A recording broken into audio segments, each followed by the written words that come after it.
नमस्कार, आप देख रहे हैं अपन उत्तराखंड और आपके साथ मैं हूं निशा रतुल्ला। तो चलिए बुलेटिन की शुरुआत करते हैं। देश भर से श्रद्धालु चार धाम यात्रा के लिए उत्तराखंड आ रहे हैं।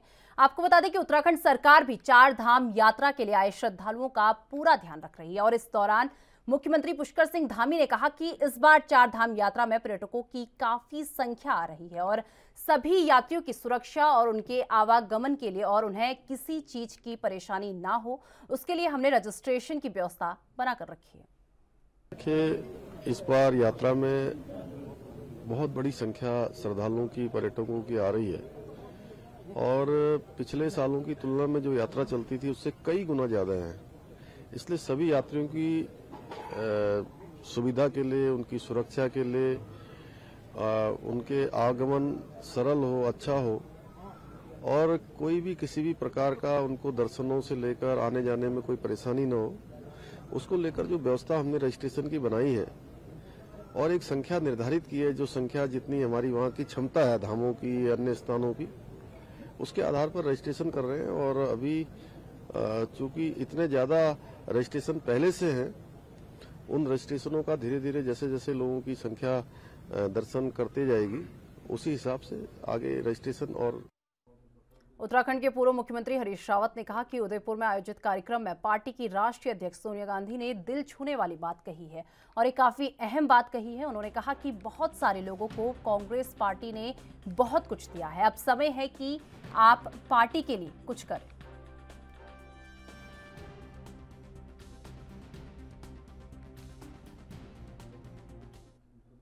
चंपावत उपचुनाव को लेकर सरगर्मियां जो है तेज हो गई हैं। चंपावत उपचुनाव की जीत को लेकर बीजेपी पूरी तरह से आश्वस्त दिखाई दे रही है। अल्मोड़ा में एक कार्यक्रम में लोकसभा सांसद पहुंचे, जहां अजय टम्टा ने कहा कि सीएम धामी ने चंपावत सीट से चुनाव लड़ने को लेकर वहां की जनता में काफी उत्साह है और सांसद ने कहा कि सीएम धामी को जिताने के लिए कांग्रेस के लोग भी बीजेपी के साथ खड़े हैं।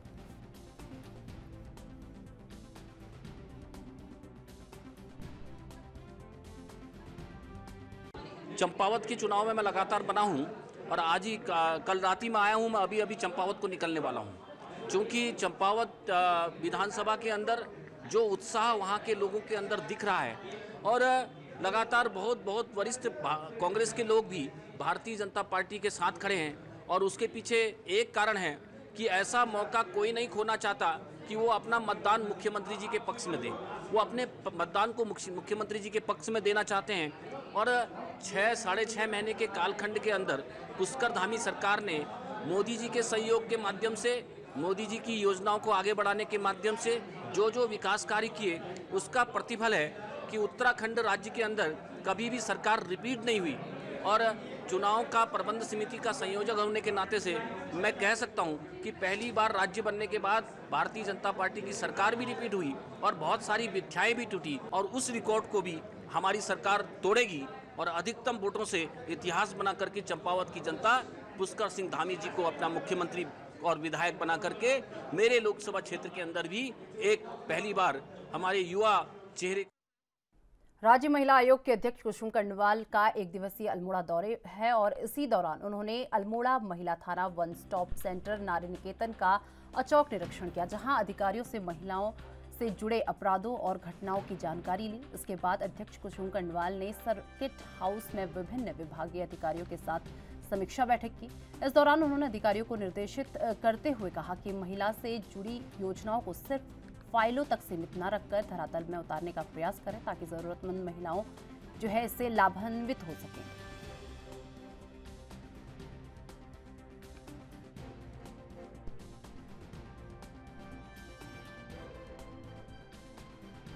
विभागों के साथ भी समीक्षा होनी चाहिए। ये मैंने अभी आज अल्मोड़ा में भी कर रही हूँ और ये मैंने हल्द्वानी में भी किया और रुद्रपुर में भी किया, टिहरी में भी किया। प्रत्येक ज़िले में मैं स्वयं जा रही हूँ, स्वयं विभागों के साथ बैठ रही हूँ, मॉनिटरिंग कर रही हूँ।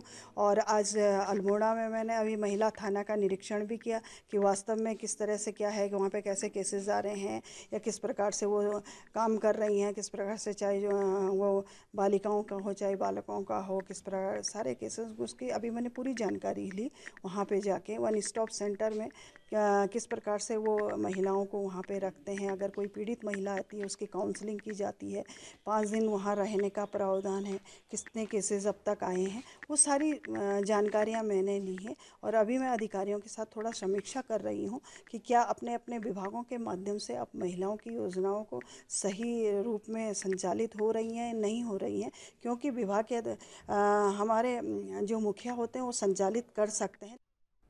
कांग्रेस प्रत्याशी निर्मला गहतोड़ी के प्रचार प्रसार में कांग्रेस के स्टार प्रचारक मैदान में आने लगे हैं। 23 मई को कांग्रेस के पूर्व राष्ट्रीय अध्यक्ष राहुल गांधी बनबसा आ सकते हैं। हालांकि उनका अभी तक कोई कार्यक्रम तय नहीं हुआ है।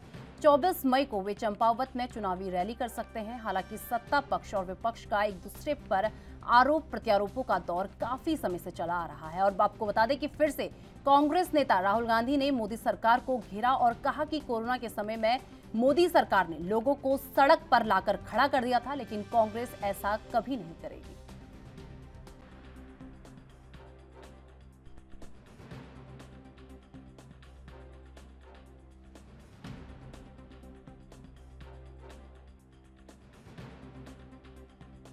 मैं गारंटी दे सकता हूं, चाहे कुछ भी हो जाए, चाहे कुछ भी हो जाए, जो नरेंद्र मोदी जी ने आपके साथ किया, आपको 1 साल अकेला जी मैडम सड़क पे ठंड में कोविड के समय खड़ा कर दिया। कांग्रेस पार्टी मर जाएगी, खत्म। उत्तराखंड के किच्छा में विधानसभा से कांग्रेस विधायक तिलक राज बेहड़ ने अवैध खनन को लेकर प्रशासनिक अधिकारियों पर जमकर जुबानी हमला बोला है। आपको बता दें कि कांग्रेस विधायक ने आरोप लगाया है कि प्रदेश सरकार और प्रशासन के अधिकारियों के संरक्षण में खुलेआम अवैध खनन का खेल चल रहा है। किच्छा स्थित कार्यालय में पत्रकारों से वार्ता करते हुए कांग्रेस विधायक तिलक राज बेहड़ ने कहा कि किच्छा क्षेत्र में हो रहे अवैध खनन के खिलाफ आगामी 26 मई को उनके द्वारा एसडीएम कार्यालय किच्छा में 1 दिवसीय उपवास रखते हुए धरना दिया जाएगा। कांग्रेस विधायक ने आरोप लगाते हुए कहा कि किच्छा क्षेत्र में तमाम स्थानों पर गोला नदी से अवैध खनन हो रहा है और सरकार को राजस्व का नुकसान करते हुए खुलेआम खनन सामग्री का स्टॉक किया जा रहा है।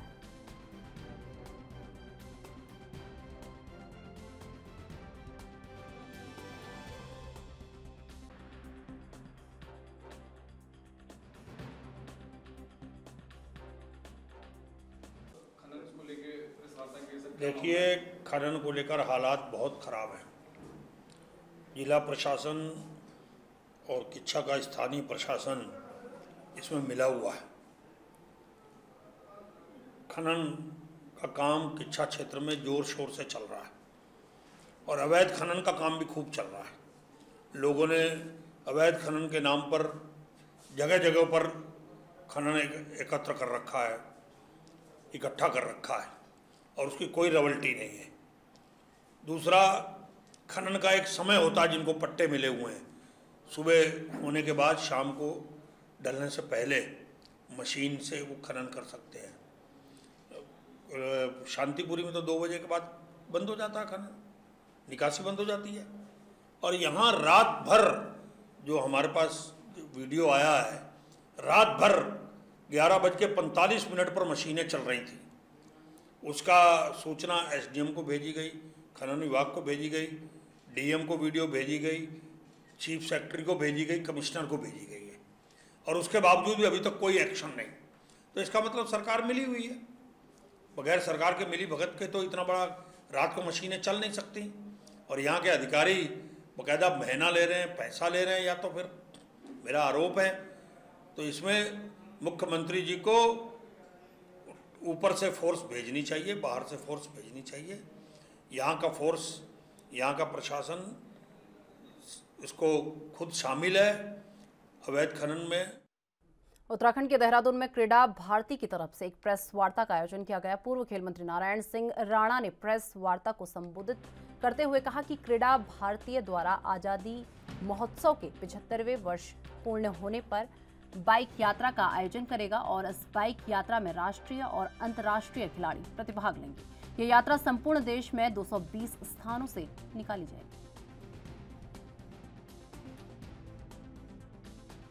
देखिए, हम लोग पूरे देश में क्रीड़ा भारती हमारा एक राष्ट्रीय संगठन है, जिसमें हम आपको उससे नाम से पता चल जाए, क्रीड़ा भारती खेलों के ऊपर हम काम कर रहे हैं पूरे देश में, और ख़ास करके ग्रामीण खेलों पे, क्योंकि गांव में बहुत सारी सुविधाएं नहीं है। 2009 से हमारा राष्ट्रीय संगठन कार्य कर रहा है, और हम लोगों ने काफ़ी पूरे देश में हमने तकरीबन 500 जिलों में गठन कर दिया है, खिलाड़ियों को जोड़ा है, पुराने खिलाड़ियों को जोड़ा है, कोचेज को जोड़ा है, और अंतर्राष्ट्रीय मंच भी दे रहे हैं हम खिलाड़ियों को। कई खिलाड़ी हमारे ओलंपिक में जा रहे हैं।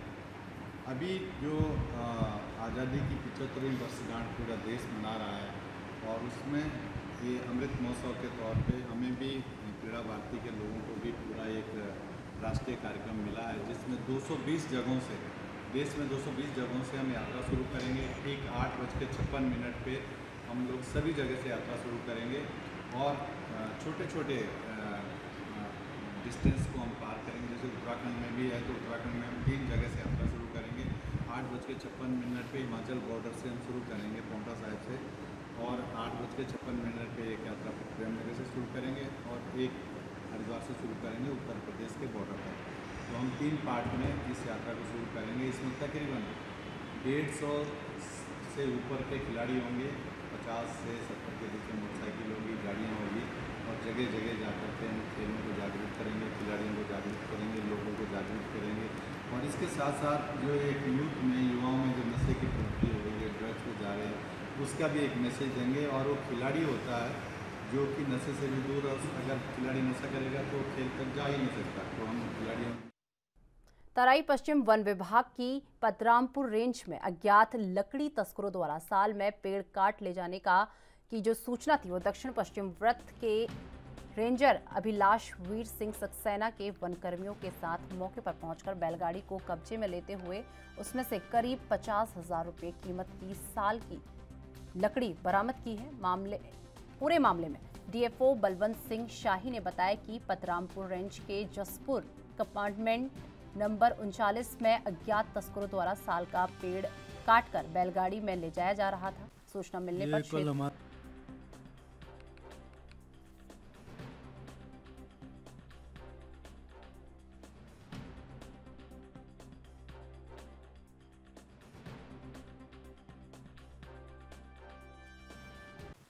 ये कल हमारे पतरामपुर रेंज में ये सूचना मिली कि कुछ लोग जो है जसपुर कंपार्टमेंट 39 में लकड़ी काटने के लिए जा रहे हैं। तो हमारे ये दक्षिणी जसपुर के जो वन क्षेत्र अधिकारी हैं सक्सेना अपनी टीम के साथ मौके पर गए, और उनको जो भैंसा गाड़ी है उसको पकड़ लिया, और जो लकड़ी है साल की लकड़ी उसको बरामद कर लिया। उत्तराखंड के रामनगर में छात्र नेताओं ने नगर पालिका पहुंचकर अधिशासी अधिकारी भरत त्रिपाठी को ज्ञापन सौंपा। पूर्व छात्र संघ अध्यक्ष सुमित लोहनी ने कहा कि रामनगर शहर एक विकसित क्षेत्र के रूप में बढ़ता जा रहा है तथा कॉर्बेट नेशनल पार्क होने के कारण यहां भारी संख्या में पर्यटक आते हैं, जहां शहर की बढ़ती आबादी को ध्यान में रखते हुए नगर पालिका क्षेत्र में सिविल लाइन योजना को लागू किया जाए, जिससे शहर का वातावरण बने। वहीं पूर्व में नगर में इस योजना को कुछ इलाकों में शुरू किया गया था, लेकिन फिर से बंद कर दिया गया।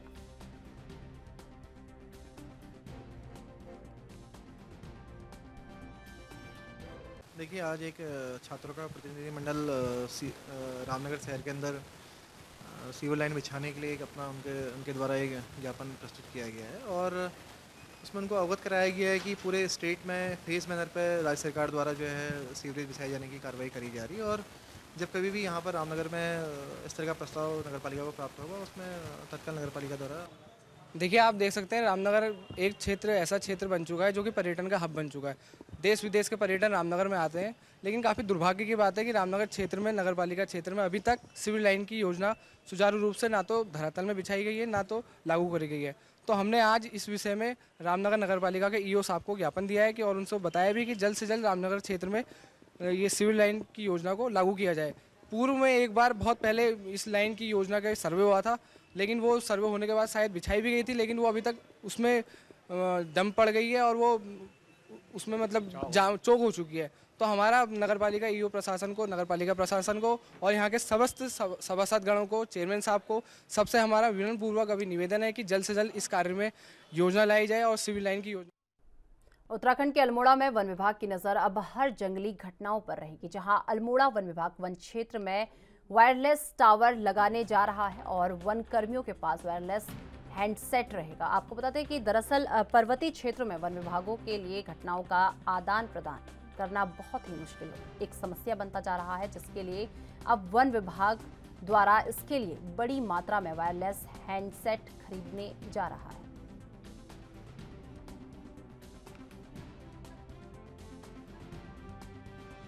अल्मोड़ा जनपद में हमारे अत्यंत दुर्गम और दूरस्थ क्षेत्र हैं, जहां पर मोबाइल कनेक्टिविटी की बहुत गंभीर समस्या रहती है। विशेष रूप से हमारे आरक्षित वन क्षेत्रों में तो ये अत्यंत गंभीर समस्या रहती है। तो जैसे वनाग्नि की घटना हो या फिर मानव वन्यजीव संघर्ष की घटना हो, ऐसे स्थिति में रियल टाइम रिपोर्टिंग और आपस में स्टाफ बात कर सके और तुरंत रिपोर्ट कर सके, तो मोबाइल नेटवर्क के न होने के कारण उनको अत्यंत गंभीर समस्या आती है और कई बार वो खतरे की स्थिति भी बन जाती है। इसको ध्यान में रखते हुए अल्मोड़ा वन प्रभाग में बड़े पैमाने पर वायरलेस हैंडसेट की खरीद की जा रही है और इसके साथ साथ अल्मोड़ा जनपद के लिए एक अलग से वायरलेस नेटवर्क भी इस्टेब्लिश किया जा रहा है, जिसके संबंध में कार्रवाई की जा रही है। राज्य महिला आयोग की अध्यक्ष कुसुम कंडवाल ने पुलिस और प्रशासन के साथ हल्द्वानी शहर के स्पा सेंटरों में छापेमारी की और इस दौरान स्पा सेंटरों में भगदड़ सी मच गई। आपको बता दें कि छापे के दौरान स्पा सेंटरों में काफी अनियमितताएं देखने को मिली हैं और टीम के पहुंचते ही कई युवतियां मौके से फरार हो गई। महिला आयोग के अध्यक्ष कुसुम कंडवाल ने निर्देश पर 2 स्पा सेंटरों में चालानी कार्रवाई की गई है।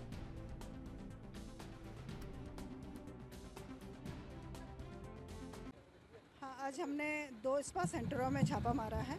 जैसे कि हमें सूचना मिली थी कि यहाँ कहीं ना कहीं कुछ गलत होता है, तो जो पहला स्पा सेंटर है उसमें हमें लड़कियाँ मिली और लड़कियाँ अगर पुरुषों के मसाज कर रही है तो वो क्या इंगित करता है। और सबसे बड़ी बात है कि पीछे खंडर में लड़कियाँ क्या कर रही हैं बैठ के, उसमें जो पीछे वाला हिस्सा है खंडर, उसमें क्या कर रहा है, पीछे से दरवाज़ा है, दरवाज़ा खोल के कौन कहाँ भागा है। तो ये मुझे लग रहा आज तो हमने चेतावनी के लिए उनका चालान कटवाया है। हमारे साथ में पूरा पुलिस प्रशासन साथ में है और यहाँ पे तो हमें आते ही देख के गाड़ी के वो देखते ही सब पूरा स्टाफ भाग गया, फरार हो गया है। और जिस प्रकार से मैं देख रही हूँ कि महिलाओं के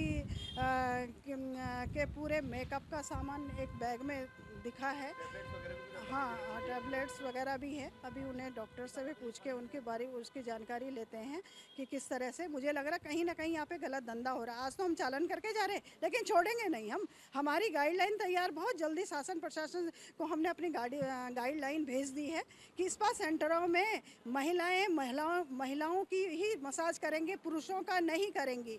इसलिए आज हमने इन्हें सिर्फ इनका चालान काटा है।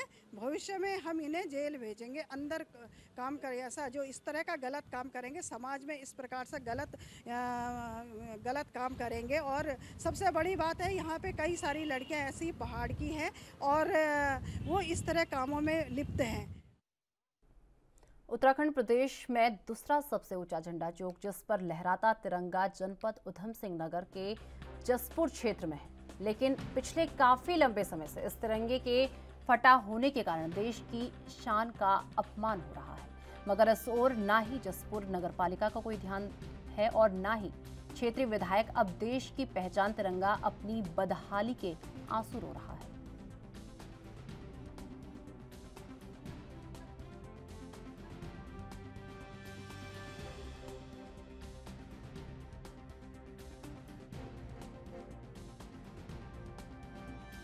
इसमें अभी संज्ञान में आ रखा है कि यहाँ पर झंडा फटा हुआ है और मैंने ईओ से वार्ता भी की है। ईओ का ये कहना है कि जो रात्रि में आंधी तूफान आया था उसके कारण झंडा फट गया है और आज ही झंडे को चेंज कर दिया जाएगा।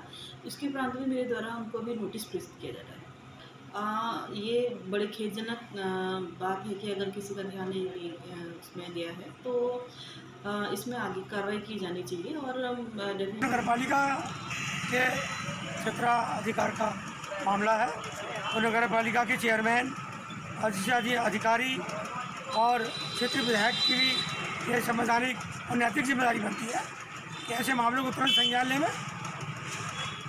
मैं ये भी कहना चाहूँगा कि चारों तरफ कितने गड्ढे हैं और ये शहर का मुख्य स्थान है, जसपुर का प्रवेश द्वार है ये। और किसी भी अधिकारी का, चेयरमैन का, पार्षद का या अन्य किसी नेता का इन गड्ढों की तरफ कोई ध्यान नहीं है। ये बड़ी शर्मनाक। जनपद उधम सिंह नगर के जसपुर क्षेत्र में दिग्विजय सिंह ने यूनियन बैंक के लगभग 1.5 करोड़ रुपए का लोन समय से नहीं चुकाया, जिसकी वजह से बैंक ने आज कोर्ट के आदेशों के बाद पुलिस प्रशासन की मदद से घर को सीज करने की कार्रवाई की है, जिसमें यूनियन बैंक कर्मचारियों के साथ साथ भारी संख्या में पुलिस बल मौजूद रहा और बैंक द्वारा सामानों का आंकलन कर उसे सील कर दिया गया।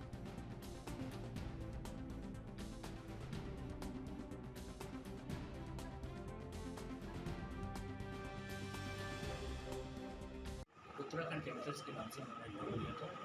जो लोन इनका एनपीए पिछले 4 साल से एनपीए है। डीएम का आदेश आया था। डीएम का आदेश की जानकारी इनको पूर्ण जानकारी थी। इनको बताया गया था कि आपका लोन है। ये हाईकोर्ट गए, हाईकोर्ट ने कुछ ऑर्डर दिया, जिस ऑर्डर ने इन्होंने अप्लाई किया, हमने फिर उस ऑर्डर पे भी इनको ओटीएस दिया। ओटीएस इनको पिछले साल मार्च तक का टाइम दिया गया था। मार्च तक के टाइम में इन्होंने ओटीएस पेमेंट नहीं किया। उसके बाद हमने फिर इनको एक लेटर दिया कि भाई आपका ओटीएस एक्सटेंशन हो सकता है, आप आ जाओ, पेमेंट कर दो। उसके बाद भी नहीं आए। फरवरी में इनको फरवरी मार्च के बाद महीने में इनको नोटिस दिया गया कि हम कार्रवाई करने आ रहे हैं, कम से कम अब आ जाओ। वो भी इनको नहीं आ रहा। अब बैंक द्वारा क्या कर रहा है? बैंक के द्वारा इनके मकान की वो लोन मेरा रिकवरी हुआ। मैं 2020 में कोर्ट चला गया, हाई कोर्ट से आदेश हुआ 10 लाख रुपये जमा करके ये मेरा लोन रेगुलर करेंगे। मैंने 10 लाख रुपये जमा कर दिया, इन्होंने वो लोन रेगुलर नहीं किया। उसके बाद लॉकडाउन आया, मैंने फिर उसको ओटीएस कराया इनसे। ओटीएस कराने के बाद भी मैंने 28.5 लाख रुपये जमा कर दिए। उसके बाद पूरा बंद हो गया, सब कुछ मामला अटक गया। तब से अभी तक मामला कोर्ट में पेंडिंग है। लेटर मेरे पास है, लेटर उसी के रेट संख्या तो वही है, उसी को तो चल रहा है। इनका वकील जो है बार टाइम ले रहा है। मतलब मेरा बेटा बीमार चल रहा है, रेगुलर फ्रैक्चर है। हाँ, जरूर कार्रवाई कर रहा है भाई। कोर्ट का कहीं तो कुछ मामला है या तो कोर्ट का आदेश ये माना है, मैं मानूँ। इनका वकील 3 बार डेट ले चुका है उसमें, और डीएम आदेश भी हाईकोर्ट ने तलब कर लिया, उसमें भी जो है। श्रीनगर में मृत व्यक्ति के नाम पर चंदा वसूलने वाले एक व्यक्ति मृतक के परिजनों के हत्थे चढ़ गया है। आपको बता दें, जिसके बाद मृतक के परिजनों ने उक्त व्यक्ति के गले में रस्सी बांधकर नगर भर में जुलूस निकाला है, जिसके बाद परिजनों से कोतवाली लेकर पहुंचे। यहां पुलिस ने दोनों पक्षों को जमकर फटकार लगाई। पुलिस ने जुलूस निकालने वालों को कानून हाथ में न लेने की हिदायत भी दी। दरअसल कुछ समय पहले नगर के एक मोहल्ले में किसी व्यक्ति की बीमारी से मौत हो गई थी, जिसका नाम पर एक व्यक्ति द्वारा नगर क्षेत्र में घूम घूम कर चंदा मांगा जा रहा था। जब इस बात की जानकारी मृतक के परिजनों को मिली तो परिजन आग बबूला हो गए और चंदा मांगने वाले व्यक्ति को पकड़कर रस्सी से बांधकर पीटते हुए थाने लेकर गए। पुलिस मामले की जांच में जुटी हुई है।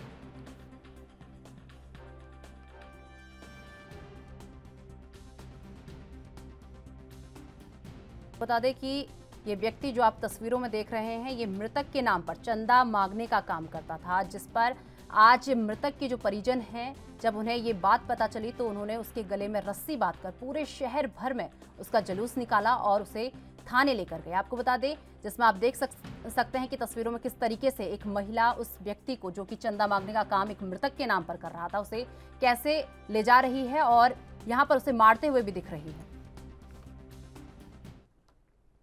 उत्तराखंड के श्रीनगर गढ़वाल के स्लाटर हाउस की जगह नियम विरुद्ध घर के अंदर मीट कटान के साथ खरीद फरोख्त का काम कर रहे बीजेपी अल्पसंख्यक मोर्चा का पदाधिकारी और मांस व्यापारी के घर पर प्रशासन की टीम ने अचानक छापा मारा। आपको बता दें कि छापे के दौरान घर में फ्रिज में बेचने के लिए रखे गए 30 किलो से अधिक मांस टीम ने बरामद कर व्यापारी पर चालानी कार्रवाई की है। पुलिस, नगर निगम और खाद्य विभाग की संयुक्त टीम ने बरामद मांस को ट्रैचिंग ग्राउंड में दबाकर नष्ट कर दिया है।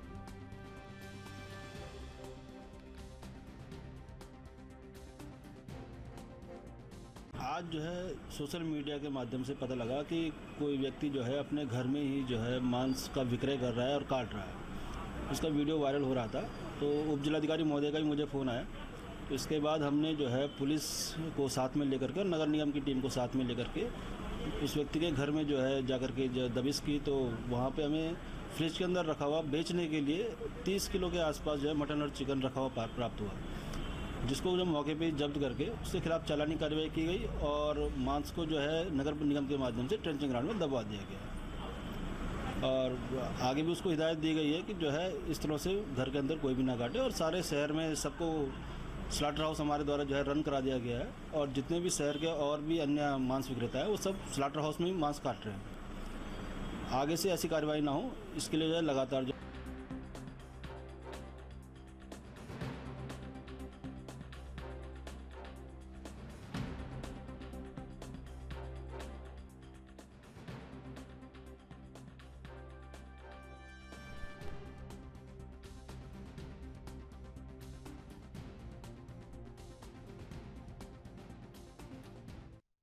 तो फिलहाल इस बुलेटिन में बस इतना ही। मुझे दीजिए इजाजत। नमस्कार।